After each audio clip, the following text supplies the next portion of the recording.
অনেক লোক ইমামদের সাথে খারাপ আচরণ করে, ঠিক কিনা বলেন? যার কারণেই তো বাংলাদেশে বেয়াদবের সংখ্যা বেশি, ঠিক কিনা বলেন? যারা বলেন ঠিক কিনা?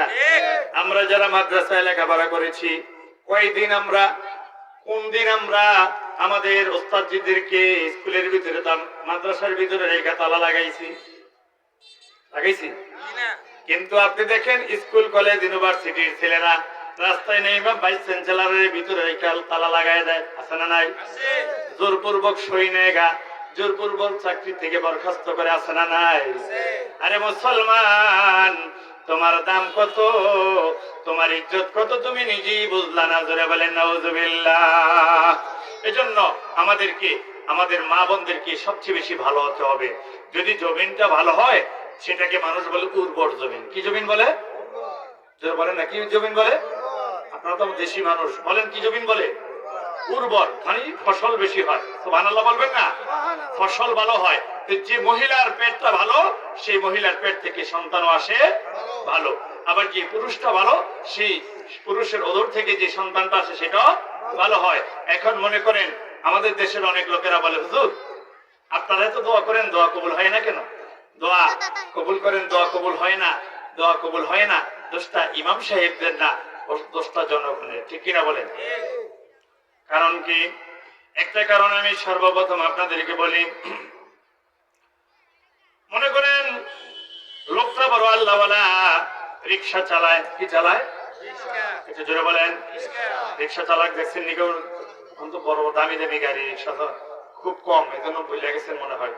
রিক্সাওয়ালা, রিক্সা চালক সারাদিন রিক্সা চালায় ৮০-৯০ টাকা রোজগার করে স্ত্রীকে বাজার করে এনে দিয়েছে। টাকার জন্য কাঁচামরিচ আর ধন্যবাদ আনতে পারে নাই বাজার থেকে। তো ওই ঘরে আবার খাবার গেছে ইমাম সাহেবের। কার? ইমাম সাহেবের খাবার। ওনার বেগমটা আবার নামাজি না, দিনদার না, আল্লাহওয়ালা না। ওই মহিলাই করছে কি, পাক বসাই দিয়া ওই বাড়ির খোলার জমিনের মধ্যে অন্য লোকেরা কাঁচামরিচ হস পাতা এগুলি করে কি করে না, পেঁয়াজ রসুন করে কি করে না, এই জায়গায় ডাইনে একবার, ভাই একবার, সামনে একবার, পিছিয়ে একবার তাকিয়ে দেয়, কেউ নাই, দেখে না। থাফা দিয়া কয়টা কাঁচামরিচ তৈয়া দুগা ধন্যবাদ কোর্সার মধ্যে লিয়া ভাই দেয়া হরছে, কয় না নাউজুবিল্লাহ। আইনা মনে করেন কাঁচামরিচও কয়টা দিছে, হসপাতাল কয়টা কাইটটা সুন্দর করে তরকারির উপর ছড়াই টড়াই দিছে। এখন ওই রিক্সাওয়ালা স্বামী কিন্তু হালাল টাকা, কষ্টের টাকা দিয়ে তরি তরকারি আনছিল, ঠিক কিনা বলেন? বাজার করে আনছিল। বেগম সাহেব ওই যে অল্প কয় টাকার কাঁচামরিচ আর হসপাতা দিয়া তরকারির মধ্যে যখন দিছে, এটা হালাল হয়েছে না হারাম হয়েছে? জোরে বলেন বাবারা, কি কয়? হারাম। জোরে বলেন কি? হারাম। হারাম। জোরে বলেন নাউজুবিল্লাহ। এই গেল মহিলার সাবজেক্ট। এবার আসেন পুরুষ। মহিলাটা বড় আল্লাহওয়ালা, মহিলাটা বড় ৫ ওয়াক্ত নামাজ পড়ে, তাহাজ্জুদ গুজারি করে।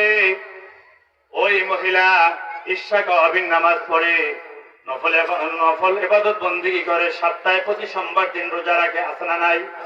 যারা বলেন আছে না নাই? আলহামদুলিল্লাহ। আমার ঘরে, আমার তো ছেলে নাই, 2টি কন্যা সন্তান, হাফিজি পাস করেছে, এরপরে মাওলানা লাইনে এখন পড়তেছে কাওয়াদি ডিগ্রি মাদ্রাসায়। বলেন আলহামদুলিল্লাহ।